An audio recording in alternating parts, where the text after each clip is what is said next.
কবিরা গুনাহ সম্পর্কে আলোচনা শুনতেছিলাম। ইতিপূর্বের ভিডিওতে আমরা ৩৬ নম্বর আলোচনা শুনেছি। ৩৭ নম্বর কবিরা গুনাহ হলো ঘুষ গ্রহণ করা। ৩৮ নম্বর কবিরা গুনাহ ঘুষ দেওয়া। ৩৯ ঘুষের লেনদেনে সহায়তা করা কবিরা গুনাহ। ঘুষের লেনদেনে সহায়তা করাও কবিরা গুনাহ। ৪০ নম্বর মদ পান করা কবিরা গুনাহ। ৪১ নম্বর জুয়া খেলা কবিরা গুনাহ। ৪২ নম্বর জুলুম করা কবিরা গুনাহ। ৪৩ নম্বর কারো জিনিস বিনা অনুমতিতে নেওয়া কবিরা গুনাহ। ৪৪ নম্বর সুদ গ্রহণ করা কবিরা গুনাহ। ৪৫ নম্বর সুদ দেওয়া কবিরা গুনাহ। ৪৬ নম্বর সুদের চুক্তিপত্র লেখা কবিরা গুনাহ। ৪৭ নম্বর সুদের সাক্ষী হওয়া কবিরা গুনাহ। ৪৮ নম্বর মিথ্যা কথা বলা কবিরা গুনাহ। ৪৯ নম্বর আমানতের খেয়ানত করা কবিরা গুনাহ।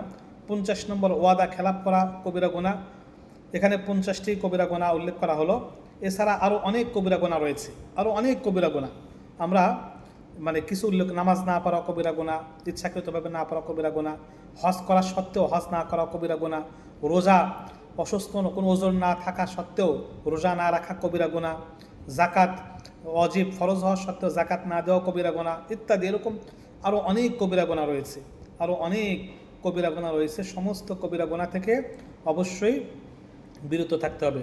পিতামাতা অবাধ্য হওয়া কবিরা গুনাহ, পিতামাতার সাথে বেয়াদবি করা কবিরা গুনাহ, শিক্ষকের সাথে কোরআন পড়ে সে কোরআন অনুযায়ী আমল না করা বা কোরআন পড়ে ভুলে যাওয়া কবিরা গুনাহ ইত্যাদি। এরকম অনেক অনেক কবিরা গুনাহ রয়েছে যেগুলো আলোচনা এই সংক্ষিপ্ত ভিডিওতে আলোচনা করা সম্ভব নয়। সমস্ত কবিরা গুনাহ থেকে আমরা অবশ্যই বিরত থাকব। কখনো কবিরা গুনাহ হয়ে গেলে অবশ্যই সাথে সাথে আমরা তওবা করে নেব। আর যদি সেটা বান্দার সাথে সম্পৃক্ত হয়, বান্দার কাছে মাপ চাওয়ার পরে আল্লাহ তাআলার কাছে আমরা মাপ চাইব। বান্দা মাপ না করলে আল্লাহ পাক মাফ করবেন না। আমিন।